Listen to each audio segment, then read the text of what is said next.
Vous connaissez probablement deux types de carottes, celles que l'on mange et celles que l'on trouve dans la glace. Mais est-ce que vous avez déjà vu une carotte de carbone? Non? Eh bien voilà encore une super expérience scientifique que je vais faire avec notre formateur Denis. Mais bon, celle-ci, elle est assez impressionnante et surtout plutôt dangereuse. J'enfile mon tablier et je vous explique pourquoi. Pour procéder à cette expérience, on prend simplement du sucre impalpable auquel on ajoute de l'acide sulfurique à 98%. Mais ça, on le fait sous hôte de laboratoire, parce que je vous rappelle que c'est dangereux, et donc à ne pas refaire à la maison. En fait, l'acide sulfurique est un déshydratant puissant. Il vole l'eau des substances. Vous allez me dire qu'il n'y a pas d'eau dans le sucre. Mais en fait, le sucre est composé d'hydrogène, d'oxygène et de carbone. H2O, ça vous dit quelque chose?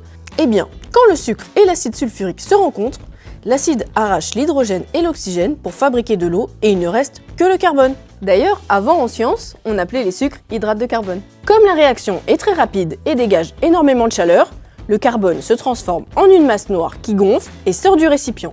Un peu comme une carotte de carbone, plutôt que de glace. Cette masse noire qui gonfle, cela vient des gaz et de la vapeur d'eau qui se dégagent pendant la réaction. On parle d'une réaction exothermique. Et ce sont d'ailleurs ces gaz qui sont toxiques, d'où le fait qu'on se mette sous une hotte. Bon, et ben voilà, vous pourrez dire maintenant que vous avez vu une carotte de carbone.